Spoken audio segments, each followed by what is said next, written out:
उसमें से 3-4 बच्चे घरों को वापस आ गए, फिर आपका सारा ये कोई नहीं आएगा। किस तरह आप कहते हैं कोई नहीं आएगा? शाहीन साहब किस तरह? लेट नवंबर 1999। लाहौर पुलिस अपने रोज़मर्रा की ड्यूटी में मसरूफ़ होती है और अपना मेल बॉक्स चेक करते हैं तो उन्हें एक लेटर मिलता है, एक खौफनाक कन्फेशन। मेरी गिनती 100 पर ख़त्म होती है।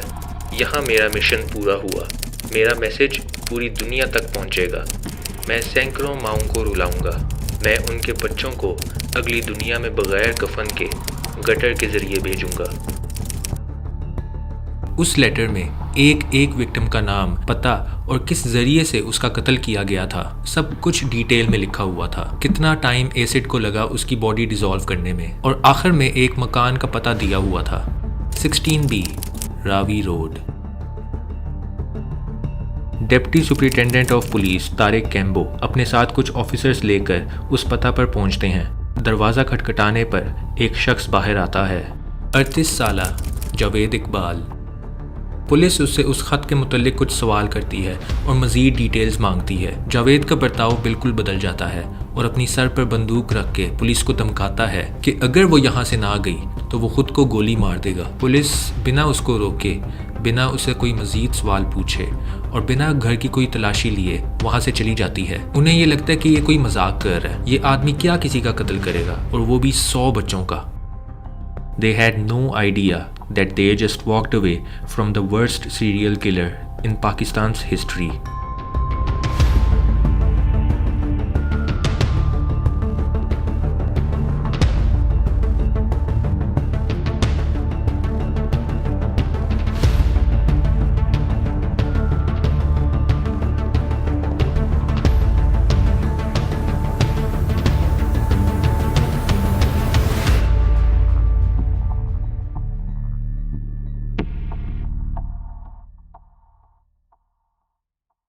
November 22nd, 1999। डेली जंग न्यूज़पेपर ऑफिस के बाहर एक पैकेज आता है जो जमील चिश्ती के हवाले कर दिया जाता है, जो उस दौरान के चीफ क्राइम रिपोर्टर थे। वो पैकेज खोलने पर चिश्ती साहब को बच्चों की तस्वीर मिलती हैं और एक ख़त जिस पर लिखा था, आज मेरे 100 बच्चों को कत्ल करने का हदफ पूरा होता है। आपको साथ उन तमाम बच्चों की तस्वीर मिलेंगी। कौन है वो और कहाँ से? मैं चाहता हूँ कि आप अपने अखबार के ज़रिए दुनिया को बताओ कि मैंने क्या किया। मैं अपनी 32 सफ़ों की डायरी आपको दे रहा हूँ। वो मेरे 100 कत्लों का मुकम्मल कन्फेशन है। आप मेरे मकान पर जाओ तो सब सबूत मिल जाएगा। जब आपको मालूम होगा कि मैंने क्या काम किया है तो पूरी दुनिया हिल के रह जाएगी। चिश्ती साहब के सामने 2 पॉसिबिलिटीज़ आती हैं। या तो जावेद को कोई फंसाने की कोशिश कर रहा है और या तो उसने वाकई ये जुर्म किया है। वो बगैर वक्त ज़ाया किए उस मकान पर पहुंचते हैं, लेकिन दरवाजे पर ताला लगा होता है। चिश्ती साहब दीवार फैलांग के दाखिल होते हैं तो सामने उन्हें 85 जूतों के पेड़ मिलते हैं और एक बोरी जिसमें बच्चों के कपड़े होते हैं। एक और कमरे में एसिड के ड्रम पड़े होते हैं और उनमें से बदबूदार स्मेल आ रही होती है। मैंने जब ड्रम खोला तो आप सोच भी नहीं सकते मेरी क्या हालत हुई। उसमें लोथड़े थे और एसिड से मेरे हाथ जल गए। तो वो सारा कुछ जो जावेद इकबाल ने कहा, सारा क्राइम सीन उसी तरह था। दीवार पर उन्हें कार्ड्स चिपके हुए मिलते हैं जिस पर अलग अलग डिटेल्स लिखी हुई थीं।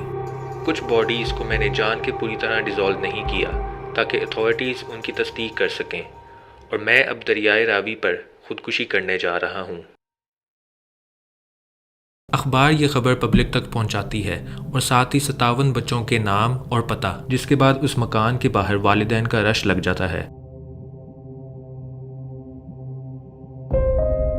And they broke down in uncontrollable sobs when they recognized the clothes and shoes of their children. Javed Iqbal was on the run and the biggest manhunt Pakistan has ever seen was launched.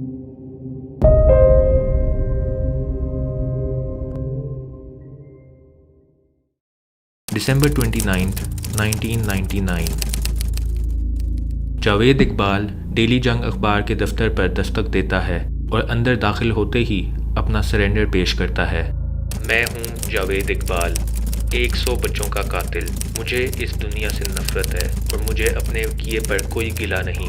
मैं मरने के लिए तैयार हूँ।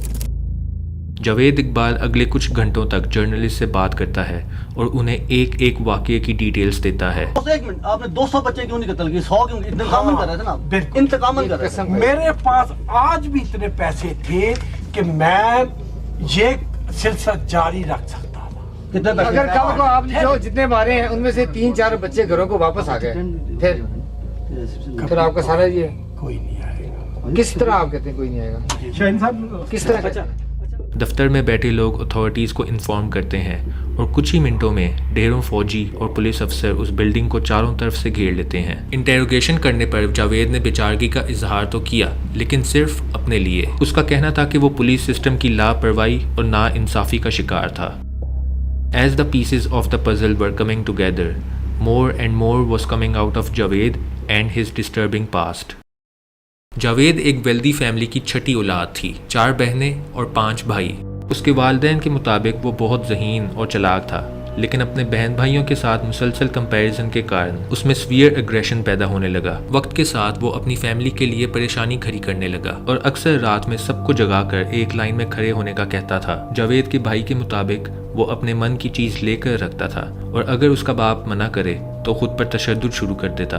Islamia college से pass out होने के बाद जावेद के बाप ने उसे एक लोहे का बिजनेस सेटअप करके दिया और वहाँ वो मोस्टली बच्चों को हायर करता था क्योंकि उन्हें तनख्वाह कम देनी पड़ती थी। लेकिन इस हायरिंग के पीछे एक और वजह थी। Javed was a homosexual with paedophilic tendencies. वो बच्चों से सेक्सुअली अट्रैक्ट होता था।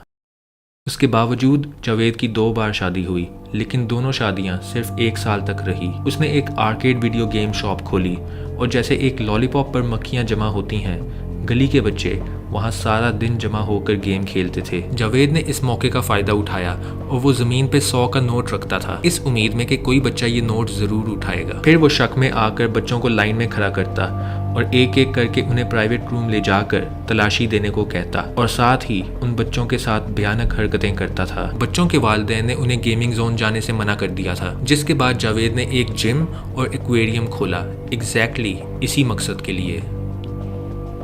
बाय 1997 जावेद को शदीद फाइनेंशियल क्राइसिस का सामना करना पड़ा क्योंकि जिन मकसद से वो बच्चों को अट्रैक्ट करता था उस पे पैसे बहुत लगते थे। इस नुकसान के बायस उसे अपनी प्रॉपर्टी बेचनी पड़ती है और वो लाहौर शहर का रुख करता है। जावेद को इस शहर में परफेक्ट हंटिंग स्पॉट मिलता है, दाता दरबार, जो साउथ एशिया का सबसे बड़ा सूफी श्राइन है। उधर बेशुमार बच्चे खाने की तलाश में आते थे और जावेद उन्हें रिहाइश और खाने के बहाने अपने घर ले आता। मजीद कुछ बच्चे उसे बस के अड्डों से मिलते थे जो अपने घर से भागे हुए थे। जावेद इकबाल की लाइफ में सबसे बड़ा टर्निंग पॉइंट तब आता है जब वो दाता दरबार से 18 साल के बच्चे को घर लाता है। जावेद ने उसके साथ खूब ज्यादती की, लेकिन रात को जब जावेद बिस्तर पर सो रहा था उस बच्चे ने जावेद के सर पर राइफल का हैंडल मारा। पूरे मोहल्ले में चीखने चलाने की आवाज आई। पुलिस के पहुंचने पर जावेद जमीन पर गिरा हुआ था और उसके सर से मुसलसल खून बह रहा था। इंक्वायरी करने के बाद जावेद पर रेप का चार्ज लगता है और पुलिस उसे सजा के तौर पे 100 कोरे मारती है। इस मारपीट की वजह से जावेद 22 दिन कोमे में रहता है। जावेद की फैमिली उसके मेडिकल बिल्स देने से इनकार कर देती है, लेकिन उसकी माँ होती है जो उसके लिए खूब आंसू बहाती है। क्लिनिकल साइकोलॉजिस्ट अख्तर अली का कहना है कि वो वाकया जावेद के अंदर का राक्षस बाहर लाता है। जावेद ने कभी नहीं सोचा था कि वायलेंस और एग्रेशन उसके खिलाफ भी हो सकता है। Javed continue to run out of money and that forced him to move to a rental house 16B Ravi Road. And now Javed was set for revenge. मुझे इतना मारा गया कि मेरा सर कुचल दिया और नाम मुझसे चला गया। मैंने ये सब उसके बदले में किया है। मैं 100 माओं को रुलाऊंगा, बिल्कुल जैसे मेरी माँ मेरे लिए रोई थी। This gives us enough psychological explanation behind Javed's evil actions. 100 कोरों का बदला 100 बच्चों से। मई 1999 से जावेद अपने बदले का सिलसिला शुरू करता है और सिर्फ 147 दिन में पूरे शहर से 100 बच्चे गायब होते हैं। सबसे पहले वो बच्चों की तस्वीर लेता था।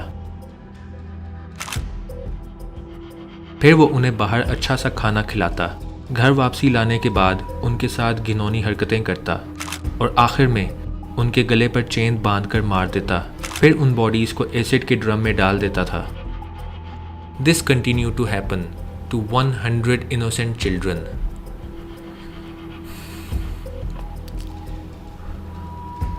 पुलिस को ये मुकम्मल कन्फेशन पेश करने के बाद उन विक्टिम्स की बॉडीज़ को आइडेंटिफाई किया गया और पूरे लाहौर में सिर्फ माओं की रोने की आवाज़ थी।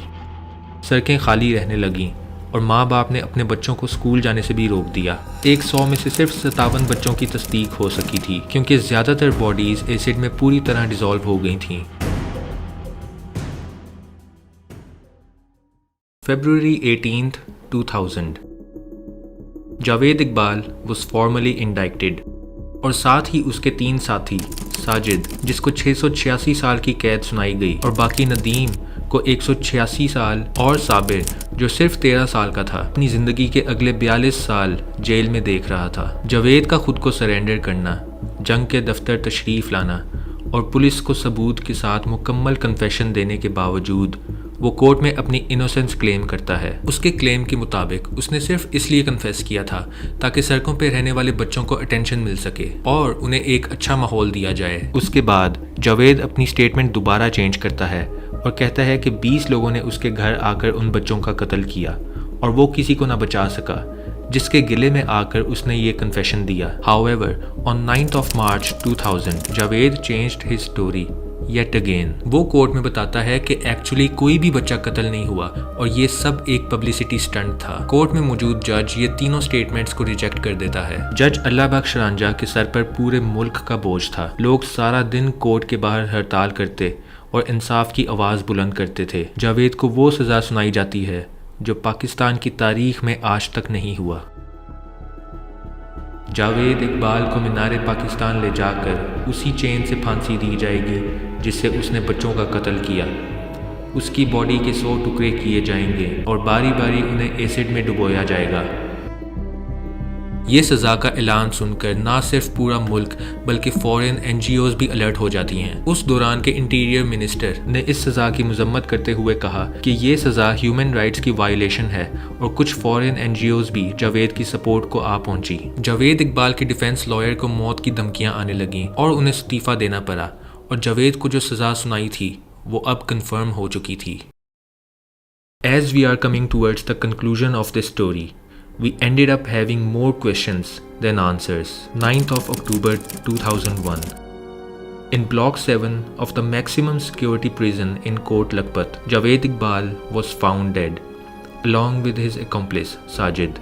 इनिशियल रिपोर्ट से जाहिर हुआ कि जावेद और साजिद ने अपनी कमीज़ का फंदा बनाकर खुदकुशी की है, लेकिन मज़ीद इन्वेस्टिगेशन के बाद पता चलता है कि रात 10 से 2 बजे तक CCTV कैमरास बंद थे और उस दौरान गार्ड भी सो रहा था। दोनों मुजरिम का एक ही तरह और एक ही टाइम पर मर जाना हम व्यूअर्स को सिर्फ शक में डालता है कि क्या उन्होंने वाकई अपनी जान ली और या उन्हें मरवाया गया था। इस वाक़े को बीते 20 साल से ज़्यादा हो चुके हैं, लेकिन उन बच्चों के वालिदैन का सदमा अभी भी ताज़ा है। इस केस के पीछे वजह और उसके इम्पैक्ट को अंडर एस्टिमेट नहीं किया जा सकता। The horror, brutality and violence is still lingering in the public unconsciousness, while also raising many questions for the departments of the country who had pledged to keep us safe. One can only think of those boys and their families and hope that such atrocities never ever happen again.